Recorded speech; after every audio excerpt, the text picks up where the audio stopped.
2 Samuel 9. Davi e Mefibosete. Certo dia, Davi perguntou: será que alguma pessoa da família de Saul ainda está viva? Se está, eu quero fazer alguma coisa boa para esta pessoa por causa de Jonatas. Havia um empregado chamado Ziba, da família de Saul. Alguém lhe disse que ele fosse falar com o rei Davi. Você é Ziba? Perguntou o rei. Sim, sou eu mesmo, às suas ordens, respondeu ele. E o rei lhe perguntou: ainda existe alguém da família de Saul para quem eu possa fazer alguma coisa boa, como prometi a Deus? Ziba respondeu: sim, existe um filho de Jonatas. Ele é aleijado dos 2 pés. Onde está ele? Perguntou o rei. Na casa de Maquir, filho de Amiel, na cidade de Lodebar, respondeu Ziba. Então, o rei Davi mandou buscá-lo. Quando Mefibosete, filho de Jonatas e neto de Saul, chegou, ele ajoelhou-se e encostou o rosto no chão diante de Davi e ensinou a respeito. Davi disse: Mefibosete, as suas ordens, senhor, respondeu ele. Não fique com medo, disse Davi. Eu serei bondoso com você por causa de Jonatas, o seu pai. E lhe darei de volta todas as terras que pertenciam ao seu avô Saul, e você será sempre bem-vindo à minha mesa. Mefibosete se curvou novamente e respondeu: eu não valho mais do que um cachorro morto. Por que é que o senhor é tão bondoso comigo? Então o rei chamou Ziba, o empregado de Saul, e disse: eu estou devolvendo a Mefibosete, o neto de seu patrão, tudo o que pertencia a Saul e à sua família. Você, os seus filhos e os seus empregados cultivarão a terra para a família de seu patrão Saul e farão a colheita para que eles tenham comida. Mas Mefibosete comerá sempre à minha mesa. Ziba tinha 15 filhos e 20 empregados. Ele respondeu: farei tudo o que o senhor me mandar. Daí em diante, Mefibosete passou a comer junto com o rei, como se fosse filho dele. Mefibosete tinha um filho pequeno chamado Mica. Todos os que eram da família de Ziba se tornaram empregados de Mefibosete. Assim, Mefibosete, que era aleijado dos 2 pés, ficou morando em Jerusalém e todos os dias comia junto com o rei. 2 Samuel 10. Davi vence os amonitas e os sírios. Algum tempo depois, morreu o rei Naás, do país de Amon, e o seu filho Anum se tornou rei. E Davi disse: eu serei bondoso com Anum, assim como Naás, o seu pai, foi bondoso comigo. Então, enviou mensageiros a Anum para mostrar sua amizade.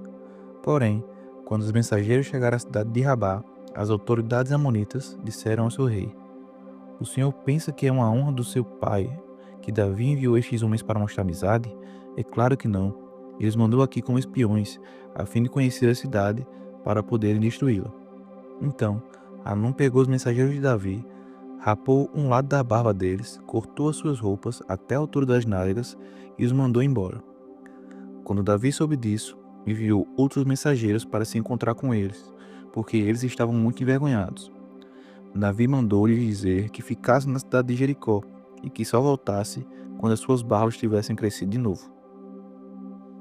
Os amonitas compreenderam que tinham feito de Davi um inimigo deles, por isso, contrataram 20.000 soldados sírios da cidade de Bet-Reob e Zoba. Também contrataram o rei da cidade de Maacá, com 1.000 homens, e 12.000 homens da cidade de Tobi.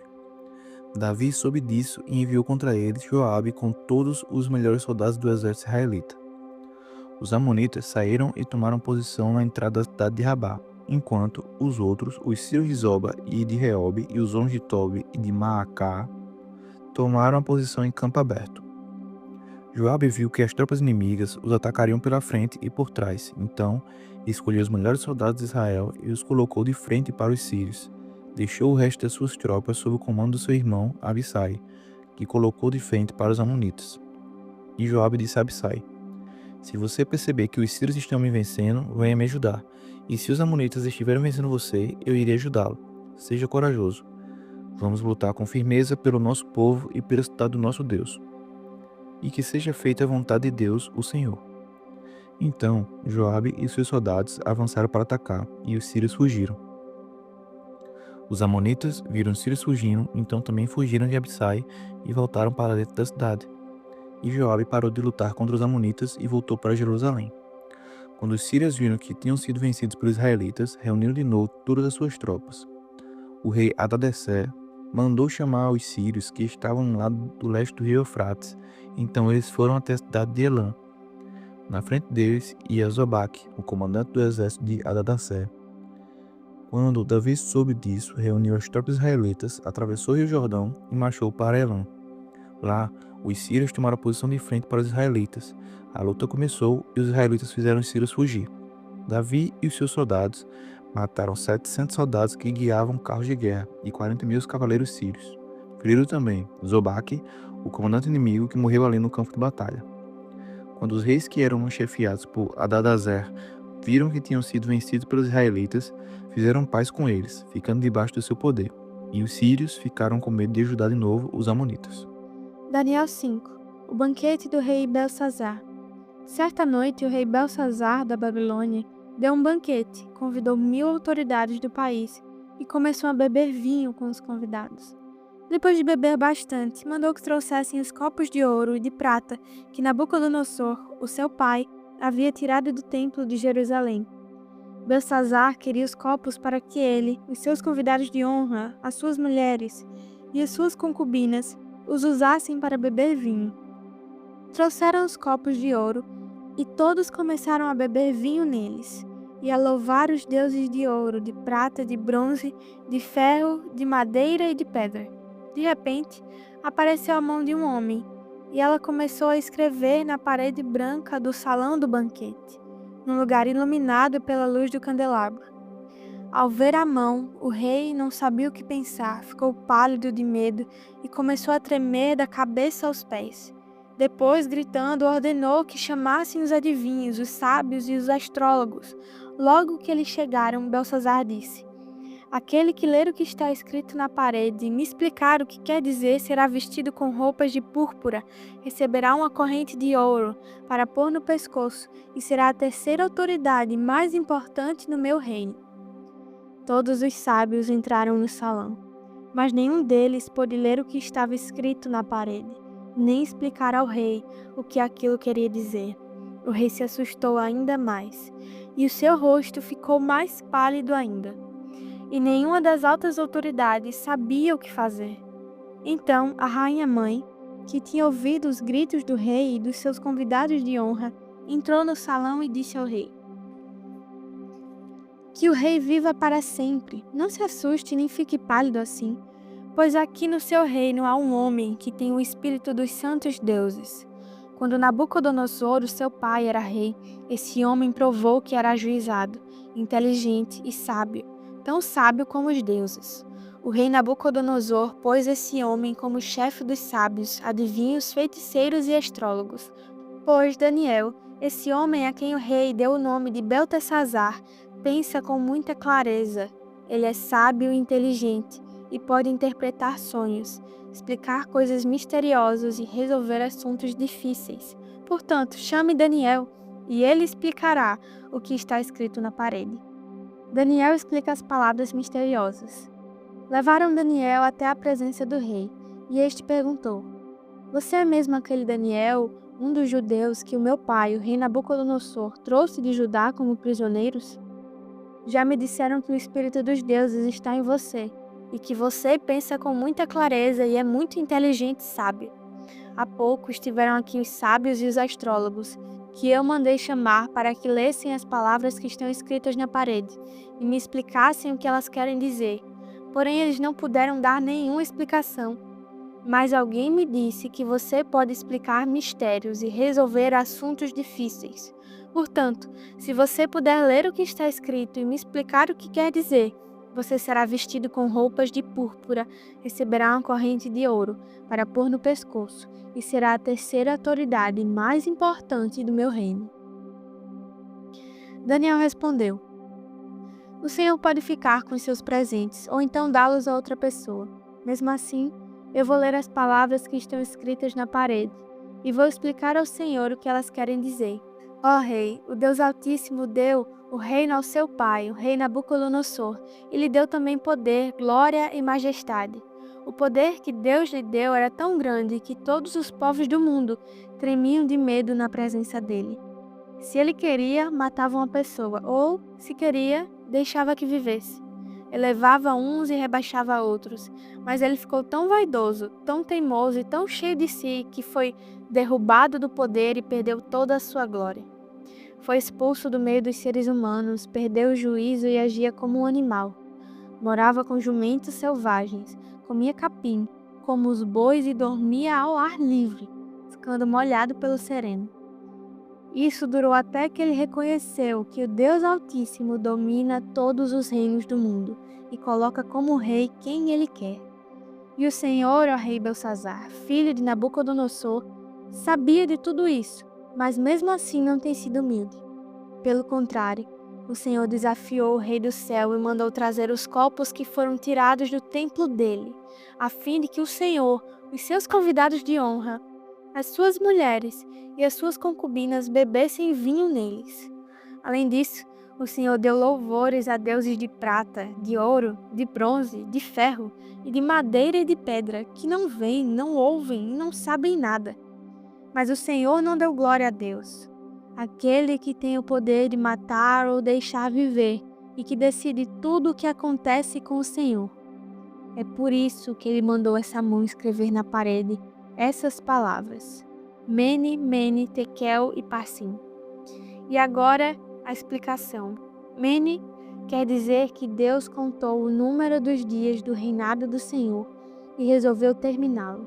Tekel quer dizer que o Senhor foi pesado na balança e pesou muito pouco.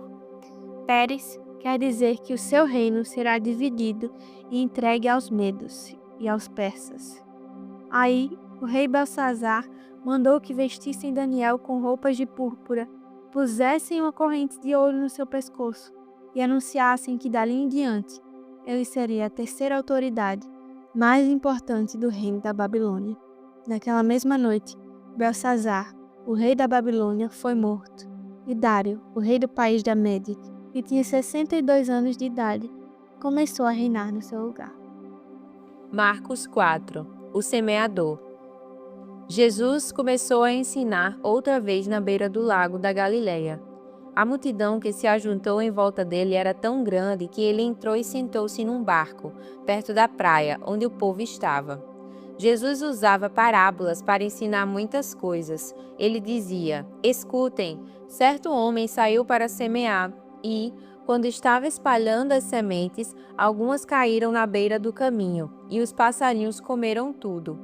Outra parte das sementes caiu no lugar onde havia muitas pedras e pouca terra. As sementes brotaram logo porque a terra não era funda. Mas, quando o sol apareceu, queimou as plantas, e elas secaram porque não tinham raízes. Outras sementes caíram no meio de espinhos, que cresceram e sufocaram as plantas, por isso nada produziram. Mas as sementes que caíram em terra boa brotaram, cresceram e produziram na base de 30, 60 e até 100 grãos por um. E Jesus terminou dizendo: Se vocês têm ouvido para ouvir, então ouçam. Porque Jesus usava parábolas. Quando a multidão foi embora, as pessoas que ficaram ali começaram, junto com os 12 discípulos, a fazer perguntas a Jesus sobre parábolas.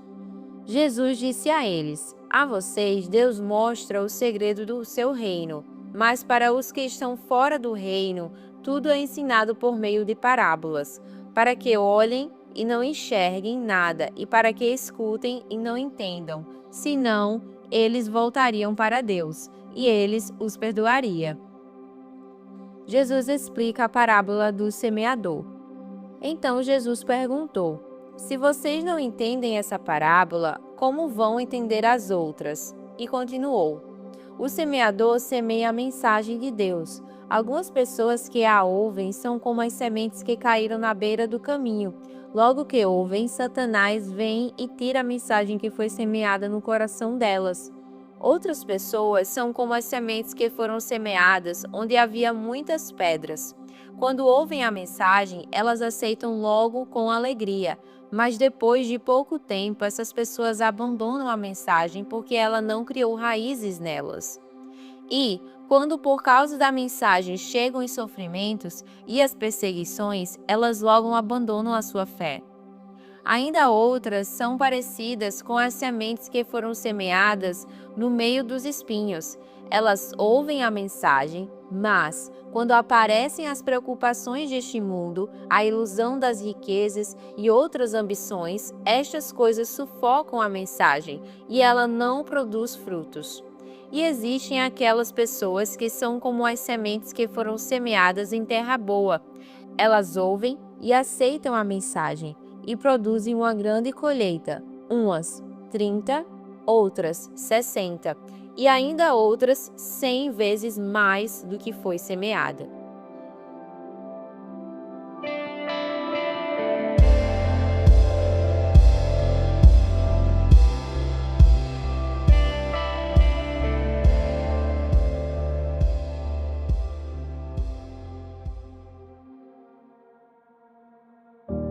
Para finalizar o nosso devocional, vamos orar. Senhor nosso Deus, eu te agradeço, Pai, por essa oportunidade, por esse momento de reflexão, de estudo da Tua Palavra. Eu oro, Senhor, por cada um que está ouvindo esse momento devocional, que o Senhor possa habitar no coração de cada um, que a Tua Palavra, Senhor, venha alcançar corações sedentos, corações que estão quebrantados, Senhor. Eu oro, Deus, por avivamento, por cura, por libertação, que o Senhor venha nos guiar a cada dia, Senhor, na Tua boa, perfeita e agradável vontade. Assim eu oro e te agradeço, em nome de Jesus. Amém.